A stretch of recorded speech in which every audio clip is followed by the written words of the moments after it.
Good afternoon. Mr. Stubbs, welcome. Thank you. My experience comes from, started, I could say, officially in 2001 with my entrance into college and the passage of the constitutional amendment in Colorado with respect to medical cannabis. I hold two bachelor's degrees, one in biology, one in chemistry, and about 13 years of relevant industry experience. So I'm here to answer any questions or offer advice as we move this process forward.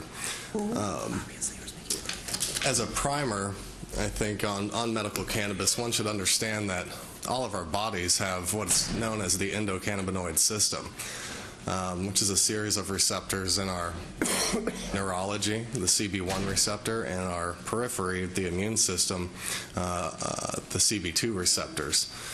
The reason, the answer to the question, how can this particular therapy work in so many instances and so many illnesses for so many different people, is because of that very biology that not only humans but all mammals share. So when we talk about epilepsy, for example, this is just a small window into the rather large and powerful efficacy that this plant offers us in many different forms. I would say that the scientific evidence behind this is very great. We have almost 60 years of intellectual property worldwide that contributes to our knowledge of this plant and how it works and how our own biology interacts with that plant. So moving forward, what we have in front of us is a bill that will save you a lot of time and effort. In Colorado, for example, in 2001 to 2009, we had no industry regulation whatsoever. We had an affirmative defense for the patients to be able to possess and grow their own medication, but it was not until very recently that any standards were put in place for safety compliance, as we call it in this bill. And this is a central tenet and a very important part of what we're dealing with here. This is what separates medical cannabis from recreational cannabis. And you know, I know that the committees and various interested parties are very concerned about the flower itself, about smoking the flower itself. I want you to understand that this is overall a very safe method of administration, and whether it's a pill form, an infusion, a topical, we can't possibly know what the content of these products are without potency testing and health and safety testing. So by allowing this, I think you've saved yourselves a lot of time and effort. With cannabidiol specifically, in the instance of seizures, I was an integral part of formulating that therapy. I tested that strain as a flower in the laboratory and was able to report that they did have a plant that had cannabidiol in it. Most of the plants that we have are grown for high THC content, and that's about it. However, there are over 60 identified cannabinoids, all with very small chemical modifications to their structures, and it takes some highly analytical equipment and good technicians to be able to discern what all those constituents in the plant are. However, when we're able to do that and really brand this as medical cannabis with proper labeling and packaging and distribution, then we help, whether it's a pediatric cannabis, pediatric epilepsy patient, or an adult with cancer or any other autoimmune disease. We're able to speak in terms of milligrams per kilogram. The physician's able to gather data and move the process forward. So I think if we're compassionate and if we're driven enough, the things that become important ahead are the rulemaking process, for example. The patients are going to leave or perhaps take the steps necessary in their own lives here in Minnesota to get this therapy. But sadly, as I just mentioned, if the content, for example, with cannabidiol isn't there, then they might not find that relief. So it's up to us to form a mechanism going forward that is a well-profiled medical cannabis enterprise, right? So I think one of the things that we get also worried about is the dosage and the prescribing or the recommendation by physicians. The dosing ranges in these patients from tens of milligrams today to cancer patients that are taking upwards of 1,000 milligrams of delta-9 THC a day. One might be worried about psychoactivity and the recreational high, but truthfully, it's not until some of these elevated levels of cannabinoids are reached that you start seeing curative effects or analgesic effects. And it's not up to us to tell these physicians how to practice medicine. It is up to the patients and the physicians themselves to navigate. I think that one of the problems in Colorado early on were, the rulemaking. So let me back up. In Colorado, the Department of Revenue deals with the licensing and regulation of the business side, and the Department of Health deals with the physician and patient side. And that's a pretty neat breakdown in a lot of different ways, and I know that we don't deal with it that way here. But we started to see physicians that were writing incredible numbers of recommendations. And that struck a red flag with a lot of people. And one of the reasons for that is it's an emerging market. I don't think any of the Mayo Clinic doctors would jump up and start writing these recommendations right off the bat, while others may be more willing to. So there may be some red flags that some of you see in who's writing recommendations and how much dosing there may be and what is required. And there are things that we don't know. But I can tell you that the framework that Senator Dibbles provided here is an excellent one for moving forward. And as compassionate people, it's up to us to learn about the science behind this plant and why it works. It's well established, and we can study it more with the proper mechanisms moving forward. So I hope that I can act as a resource for all of you, and I yield to questions. Thank you, Mr. Stubbs. You're welcome. Any questions from members of the committee for Mr. Stubbs? Senator Newman. Thank you, Mr. Chairman. Mr. Stubbs, the sheets indicates that you're an expert familiar with Colorado law, and I'm a guy, I don't know very much, if anything, about marijuana. Sure. And so I just want to ask you some questions about some things that have happened out in Colorado that I've read about. And I do not mean to be in any way confrontational. I'm simply looking for information. Indeed. That's okay. Yeah. I pulled up an article about a woman who was killed in her home after her husband had ate some pot involving candy. Mm-hmm. There was a marijuana edibles spotlight in Colorado after student's death. Denver man consumes edible pot before killing wife. That may have been the same incident, I'm not sure of. Sure.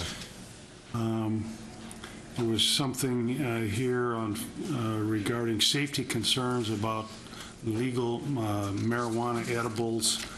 Colorado rejects pot for post-traumatic stress syndrome.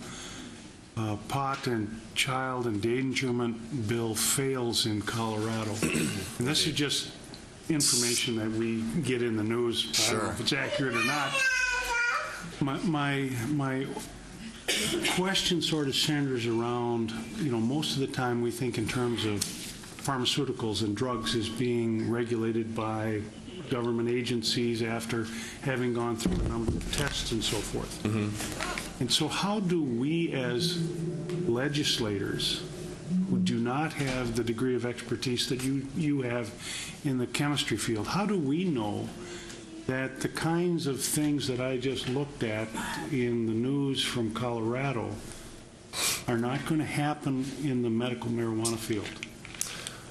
I don't know if that's a fair question or not, but I'll attempt it. Okay. Stubbs. So I think that With respect to the adverse events, and this is something, a term used in a lot of clinical trial work, right? But in this case, a woman being killed or somebody jumping off a balcony are very adverse events. Part of this is due to the packaging and labeling and dosing situation, okay? That man was specifically told to eat a sixth of that cookie. Now, it's probably hard for all of us to eat a sixth of a cookie, right? But indeed, the dose was labeled, and the people at the dispensary told him exactly what to do. He ate some of it, didn't feel anything, and ate the rest of it. Now, this is under the recreational side. Right? This is not a gentleman that was prescribed a card. So the medical oversight was lacking there.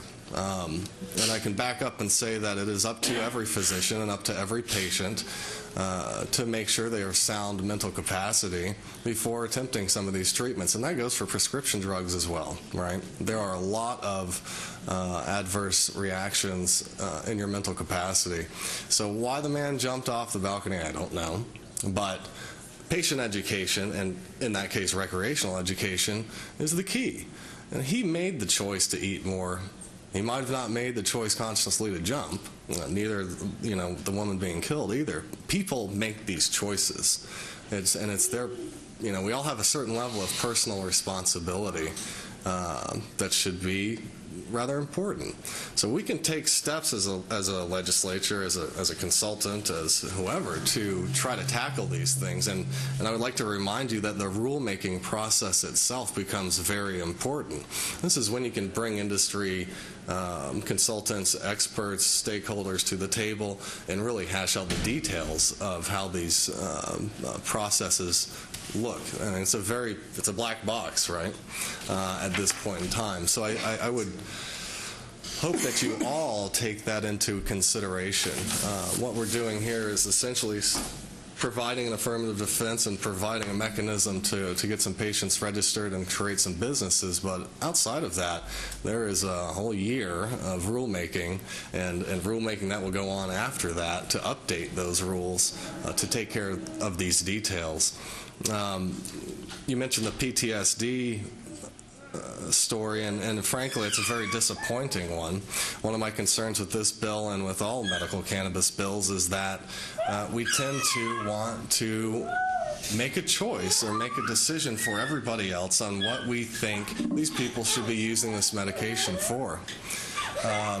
Yet, if I tell you that I like St. John's wort or echinacea or any other medical plant, I'm not questioned as to why that might be my lifestyle choice or my choice to use those nutraceuticals.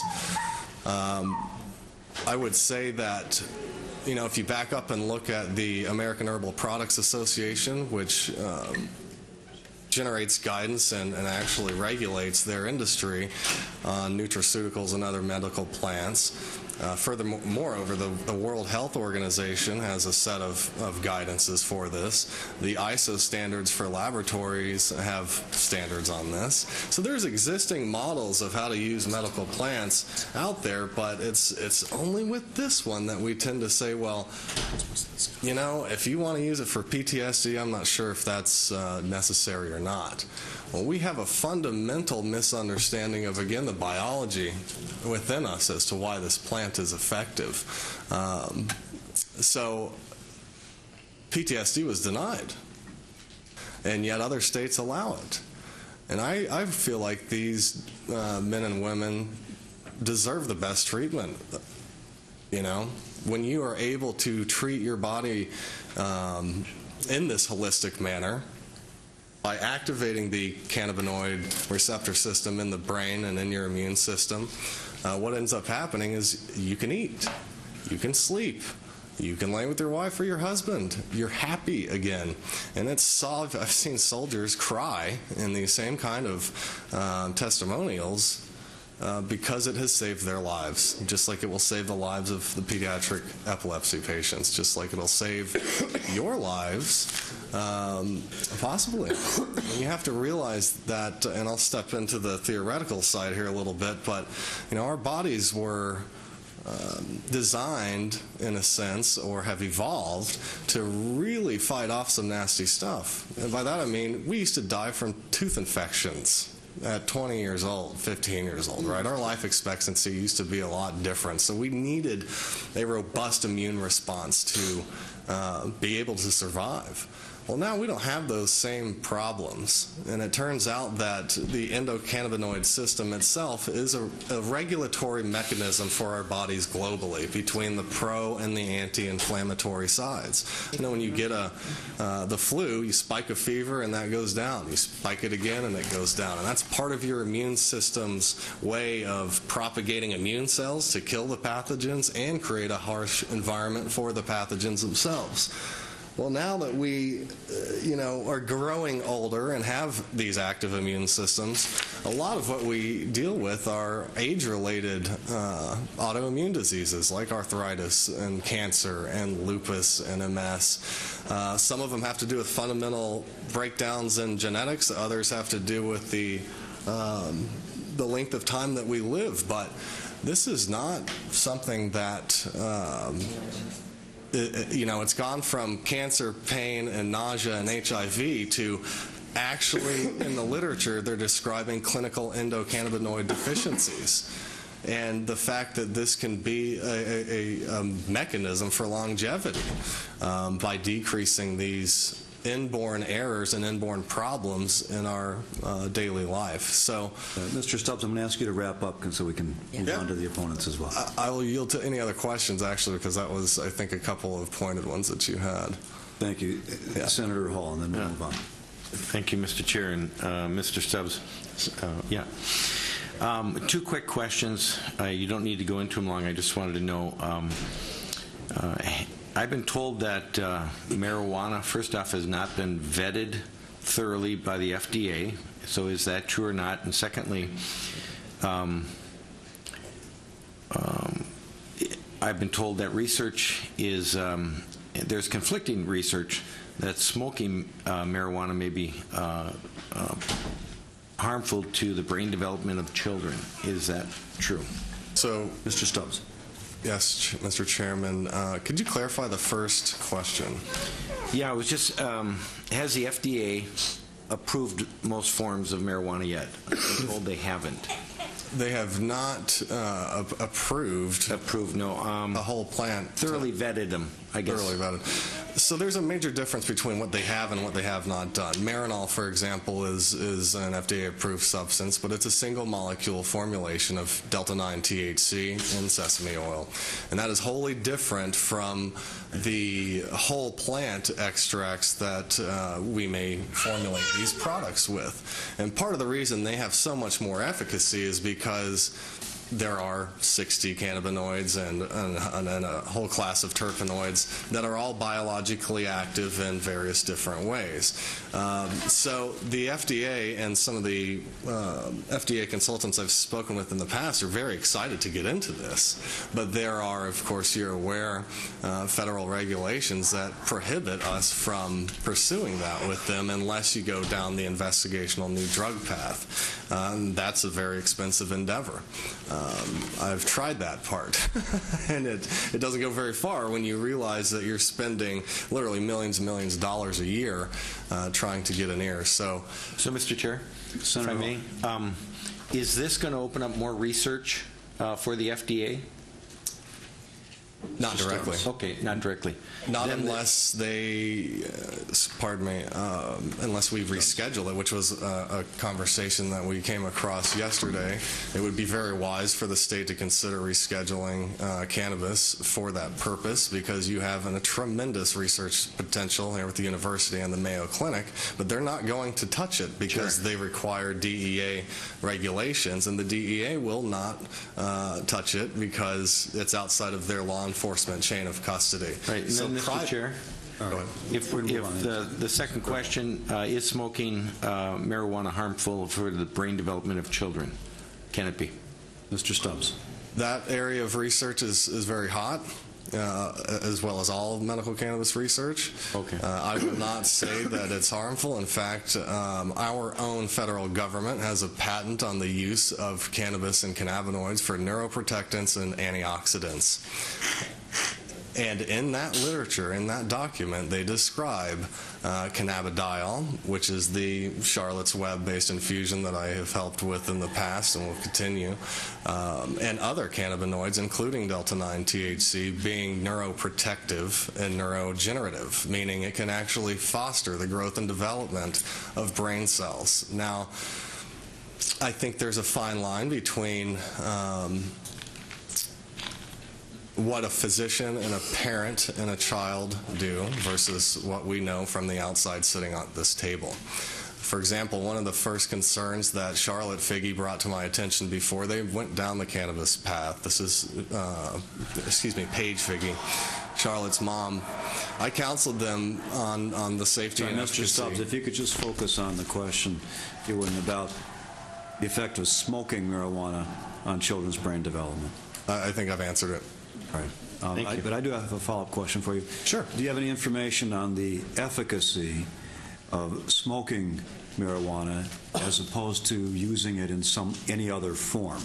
Yes. Oil or Marinol or whatever it is. If I may. Please.